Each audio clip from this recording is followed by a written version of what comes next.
Salam à tous, Baruch Hashem. On a le droit de reprendre le Chok HaEmuna. On est, Baruch Hashem, déjà le 14 Iyar dans le cycle annuel. Et on reprend le jeûne de la foi. Rappelez-vous qu'on est dans la grande dimension du Bitachon. On a vu l'histoire du Baal Shem Tov. Comme quoi on ne peut avoir confiance qu'en Hashem, que le seul protecteur, le seul gardien d'Israël qui ne dort ni ne sommeille, c'est Akadosh Baruch Hu.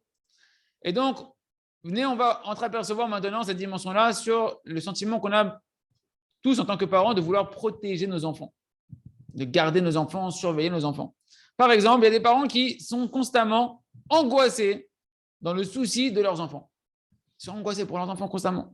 Et ils ont des dimionotes, des imaginations, qu'il va se passer ça et ça pour l'enfant, Chas de Shalom. Okay. Par exemple, il a peur, il y a des parents, ils ont peur constamment que leur enfant, Chas de Shalom, il va tomber par terre, qu'il va se faire écraser, que Dieu nous en préserve, qu'on va le kidnapper. Ouais. Et ils arrivent, du coup, ils pensent qu'il faut 24 sur 24, il faut mettre une caméra sur l'enfant pour voir où est-ce qu'il est, pour le protéger, et qu'on va toujours être là pour lui, etc. C'est extraordinaire, ça provient de l'amour des parents.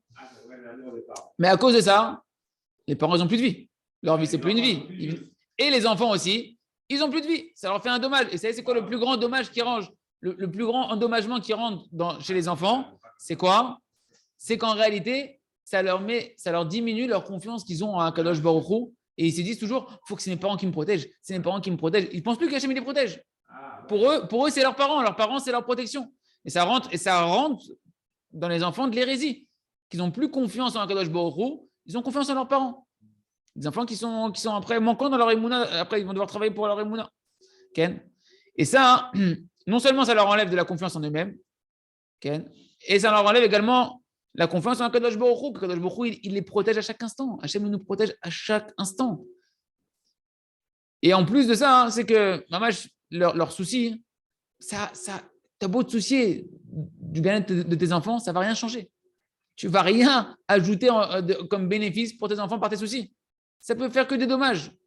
Donc le conseil, pour ce que chacun ressent, chacun à son niveau à l'intérieur de lui, ça va être pour ces parents-là qui sont soucieux, de mettre tout leur cœur, toute leur angoisse, de le déverser dans la émouna, dans la providence d'Akadosh Baruch Hu qui s'exerce sur chaque être humain, en particulier sur leurs enfants. N'oublie pas que tes enfants, c'est avant tout les enfants d'Hachem. Et que Kadosh Baruch Hu, lui, par contre, il les surveille à chaque instant. Et quand au-delà de ce que Hachem t'a demandé de les protéger, tes enfants, en tant que parent qui t'a mis comme responsable de ses enfants, hein, Kadosh Baruch Hu, et de veiller à leur bien-être, tu dois mettre toute ta chaleur et ton amour pour leurs enfants dans la tfila, de prier pour eux, Kadosh Baruch Hu, il les protège, etc. Et de te reposer dans ta confiance totale sur Akadosh Baruch Hu, et comme ça décharger ton fardeau de ton angoisse dans ta confiance en Akadosh Baruch Hu. On continue avec le jardin des louanges. Rappelez-vous, petite histoire qui nous renforce sur le fait de remercier Akadosh Baruch Hu et que ça amène des délivrances. Voilà qu'il y a une femme que pendant des années, elle pleurait que son fils ne s'était toujours pas marié, un célibataire endurci. Pendant au moins 15 ans, 35 ans, le fils, toujours pas marié. Et elle pleure des années, elle pleure en prière pour que son enfant, il se marie.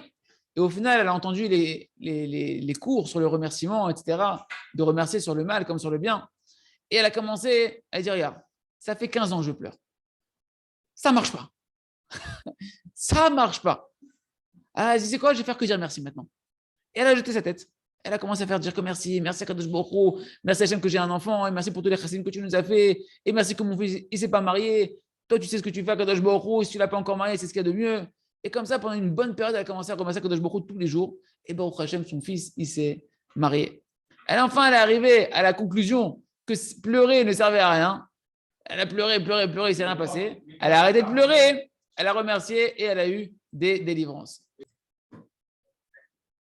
Autre histoire, voilà qu'il y a une femme qui nous raconte qu'elle était divorcée et qu'elle avait plusieurs enfants déjà. Et ce n'est pas facile quand on a plusieurs enfants et divorcé de se remarier, trouver un mari qui va accepter de prendre directement des enfants dans une nouvelle vie. Elle a commencé à écouter le fameux CD qui existe en livret aussi. Arrête de pleurnicher et tu verras des miracles. Et elle a commencé pendant 1 heure à remercier Hachem qu'elle n'arrive pas à se remarier, qu'elle n'a pas retrouvé de zivoug. Et Baruch Hachem, elle a trouvé son zivoug et elle s'est mariée. Un autre, il nous a raconté que son père, que Dieu nous en préserve, pour aucun d'entre nous, il avait le diabète, la maladie du diabète, qui est descendue jusqu'aux jambes. Ça a atteint les jambes. La maladie a atteint les jambes. Et il a commencé à avoir des douleurs insoutenables, que Dieu nous en préserve. pendant des années, des douleurs terribles au niveau des jambes. Et dès qu'il a eu aussi le même CD, arrête de pleurnicher, tu verras des miracles, il a commencé à remercier Akadosh Baruch Hu pour la santé qu'il avait jusqu'à présent, et pour les jambes qu'il a, et pour les douleurs qu'il a dans les jambes, etc. Et Baruch Hashem, toutes ces douleurs, elles sont parties. Autre histoire, voilà, encore une histoire miraculeuse qui s'est passée. Il y avait un autobus qui était dans la ville de Bétar, et d'un coup, les freins, ils ont lâché en pleine descente, et l'autobus, il perd contrôle, il ne peut plus arrêter son autobus.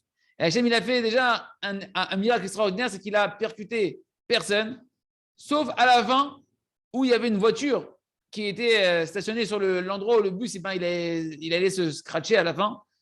Et Baruch Hashem, quelques minutes avant, il y avait un père et son fils qui sont sortis de la voiture.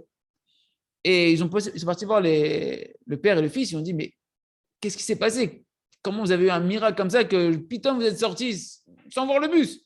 Et le bus, il s'est scratché juste derrière, dans cette voiture. Il n'y a eu aucun mort, aucun blessé. Qu'est-ce qui s'est passé? Qu'est-ce qu'il a dit, le père?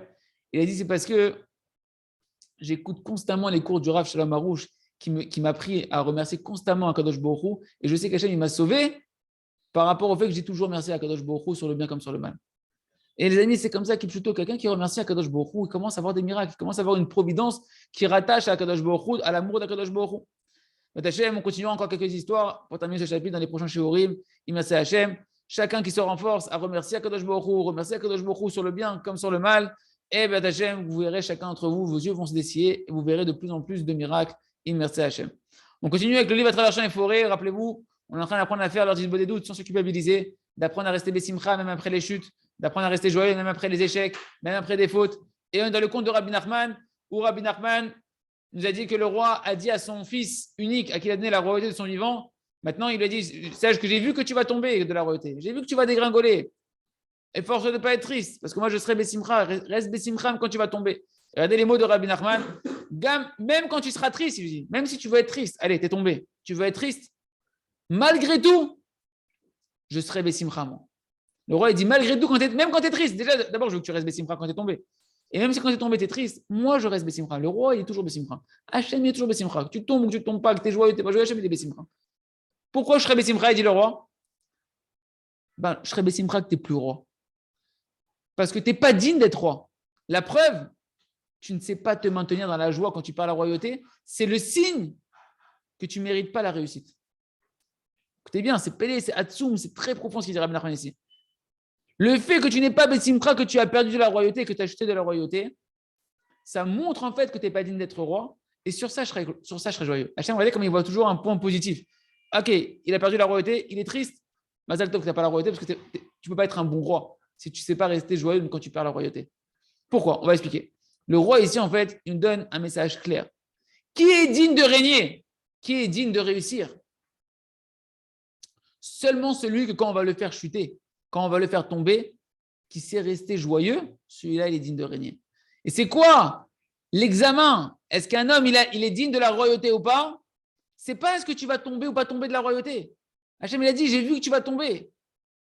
Nous, on pense, il est digne d'être un roi si c'est quelqu'un qui ne tombe pas, quelqu'un qui est fort, quelqu'un qui réussit tout le temps. D'accord? Et ça, c'est l'erreur que tout le monde pense, que les tzadikim, ils n'ont jamais de chute, que les tzadikim, ils ne tombent jamais. Et que c'est pour ça qu'ils méritent d'avoir un certain règne dans la Gdusha, d'être des tzadikim, parce qu'ils ne tombent jamais. Pas du tout. Le test pour savoir si tu mérites de régner, c'est précisément quand tu vas tomber. Quand Hachem va te faire tomber de la royauté. Est-ce que tu vas être triste ou pas? Si tu n'es pas triste, tu es digne d'être roi. Et tous les tzadikim, contrairement à ce que tout le monde pense, ils ont eu des dizaines de milliers de descentes.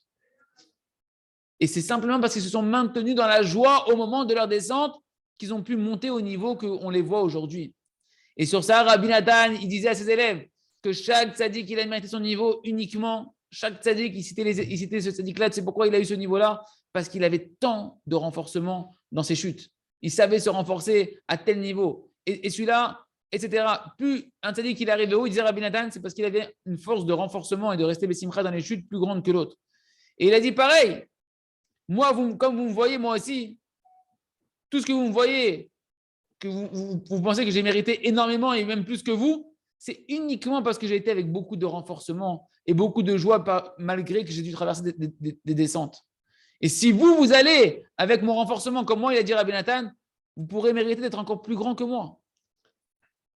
Et les amis, le secret qu'il nous donne Rabbi Nachman ici, qu'il a obligé d'habiller dans une histoire tellement c'est profond et tellement c'est bouleversant par rapport à ce que le monde y pense, il nous dit parce que c'est seulement lorsque tu vas rester joyeux après la chute que tu es digne de la royauté. Pourquoi? Parce que ça montre que tu vis la vérité qu'il n'y a que Hachem et que ta réussite que tu avais avant, c'est Hachem qui t'a fait monter. Et que la chute que tu as maintenant, c'est Hachem qui t'a fait descendre. Parce que si tu n'es pas Bessimcha, alors ça montre que tu étais dans l'imagination, que ta réussite de laquelle tu étais contente avant, c'est toi qui l'as créée. C'est ta force qui t'a fait réussir. Et c'est pour ça que quand tu chutes, tu es triste, parce que tu penses que c'est toi qui as échoué. Et tu es dans l'égocentrisme. Et c'est pour ça que tu n'es pas digne d'être roi, parce que le seul véritable roi, c'est Hachem qui te donne la royauté. Mais Hachem continuera demain à approfondir, mais c'est Atsoum. Ce qui est essentiellement pour nous de retenir, c'est que pour faire teshuva, avant tout, il faut rester Bessimcha, même dans les descentes, parce que comme on l'a expliqué, Kach Hachem Rotze, comme ça Hachem il veut, et c'est comme ça que tu feras teshuva par amour, et que tu pourras transformer les fautes en mérite. On continue avec le jardin de la sagesse. On reprend les mots de Rabbi Nachman. Et voilà que aux yeux du chacham, aux yeux du sage, le simple, il paraissait pour un fou. Le chacham, quand il côtoyait le sage, quand il a côtoyé le simple, il a dit, tiens, malade, toi, t'es un fou. C'est vrai que t'es Bessimcha. Pourquoi t'es Bessimcha? Parce que t'es fou. T'es pas conscient, t'es inconscient. C'est vrai que t'es joyeux.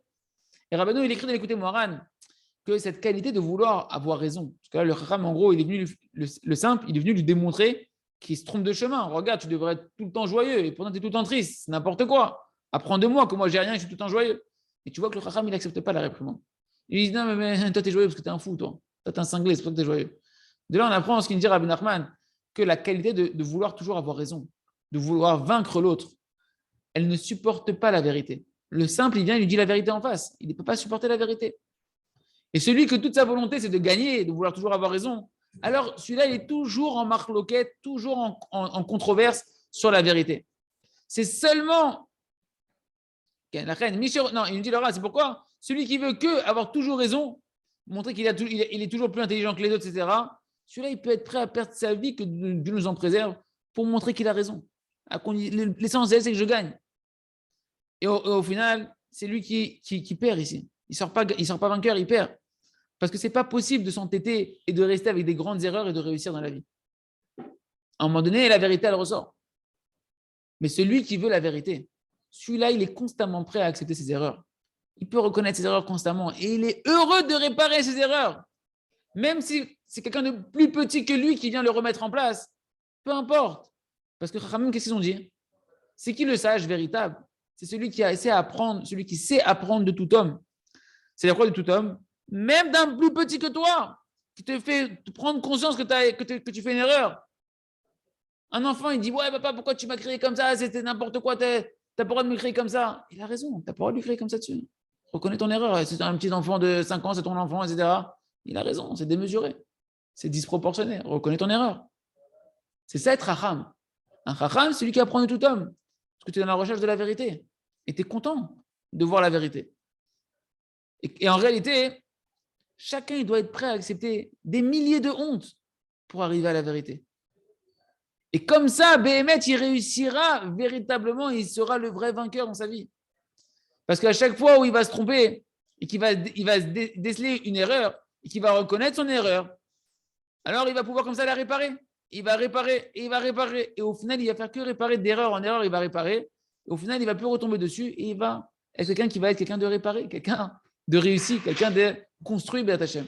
Azir Hashem, qu'on apprenne à repousser cette qualité de vouloir toujours avoir raison et d'entendre même les plus petits que nous qui des fois nous mettent des vérités devant nous et accepter qu'on s'est trompé. Et comme ça, on pourra véritablement se construire et rentrer dans la simplicité de la joie de vivre constante, d'être quelqu'un qui vit la proximité avec Hachem.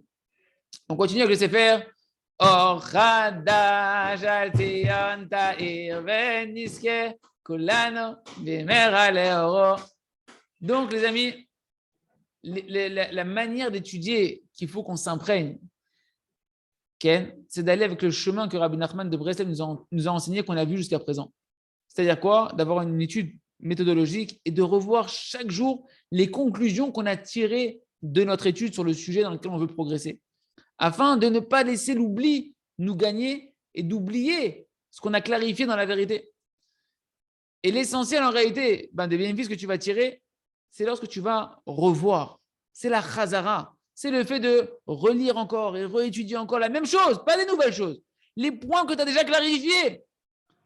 Comme ça, tu vas pouvoir les faire dominer dans ton esprit et gagner la force de l'oubli. Tu vas pouvoir faire passer la mémoire avant l'oubli, te rappeler constamment des vérités que tu as clarifiées et ainsi avoir une volonté qui est constamment forte de vouloir aller dans cette vérité-là.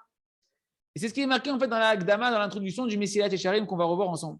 Il nous dit le Messilat Yesharim, Rabbi Moshe Chaim Ilutzato, Tzaddik Livracha, surtout il nous dit au début de son grand livre de morale, le Messilat Yesharim, ce livre que j'ai écrit, je ne l'ai pas écrit pour dire aux gens des choses qu'ils ne connaissent pas.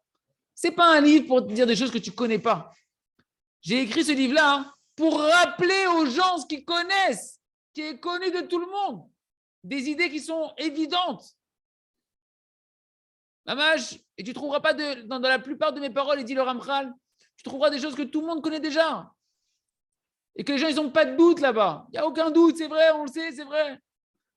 Mais il dit, c'est tellement grand et tellement connu qu'à côté de ça, l'oubli qui est par rapport à ça, il est aussi grand. Le voilement de ces vérités, il est aussi grand que la grandeur de ces vérités-là. Et l'oubli est très grand. C'est pourquoi il nous dit, le Ramchal, que de son livre, l'utilité que tu vas tirer du Messilat Yesharim, ce n'est pas de lire comme ça une fois le livre. Parce qu'il se peut qu'à la première lecture, tu ne trouveras pas des nouveautés dans ce que j'ai écrit. Tu ne vas pas dire, ce livre ne m'a pas enrichi de choses que je ne connaissais pas. C'est des choses qui étaient évidentes. Un petit peu, ça m'a enrichi un petit peu. Il dit, et c'est ça qui est important pour nous, les amis, c'est que l'utilité, il dit, de son livre, elle va sortir de la chazara, du fait que tu vas relire et de l'assiduité à relire ce livre-là plusieurs fois. Parce qu'à ce moment-là, tu vas te rappeler des paroles qui sont connues et tu ne vas plus les oublier. Alors que ta nature, c'est de les oublier. Et ton cœur, il va pouvoir être imprégné de ces paroles-là, du devoir que tu as envers Akadosh Baruch Hu, que le Tzerara te fait constamment oublier. Et c'est pour ça, les amis, que les Gdolé Israël, ils nous ont par exemple enseigné d'étudier tous les jours deux halachot du Chafetz Chaim, des lois sur le Lashon Hara. Pourquoi ? Parce que tu as beau écouter des cours sur le Lashon Hara, tu as beau écouter des conférences, des renforcements sur le fait de préserver sa langue. Je te rends compte qu'au final, tu oublies à chaque fois, la vie a continué, tu oublies, et tu repars dans ton Lashon Hara. C'est pour ça que leur volonté, en fait, c'était de quoi ? Fais tous les jours 2 jours de la Lashon Hara pour ne pas oublier. Pourquoi le Jardin de la Paix, par exemple ? Le livre de Shalom Bayit, le Rav a dit de le finir tous les jours, une partie pour finir par mois le livre et le reprendre. Parce que c'est des choses que si tu ne les répètes pas, les principes de Shalom Bayit, tu ne pourras pas avoir Shalom Bayit, parce que le Tzara va te le faire oublier constamment. Constamment, tu vas oublier. Et ça, c'est sûr qu'une personne qui se rappelle tous les jours ce qu'il étudie, au final, avec les années, ça va faire des fruits. Sa volonté, elle sera forte, elle sera stable, elle sera puissante, et sa volonté lui donnera la force, qu'Aviachol à Kadosh Baruch Hu, de pouvoir l'aider et de te faire aller dans le chemin dans lequel tu veux aller, et du ciel, on te préservera de toutes les paroles qui sont interdites pour la Shonara en particulier ici, ou peu importe le sujet que tu es en train de travailler, tu auras une aide du ciel qui viendra du fait que toi, ta volonté, elle est forte parce que tu étudies tous les jours les mêmes notions que tu répètes et que tu viens exprimer dans tes prières. Yerason, Shinske, Lekolze, Hazak, Ve Nitrazek.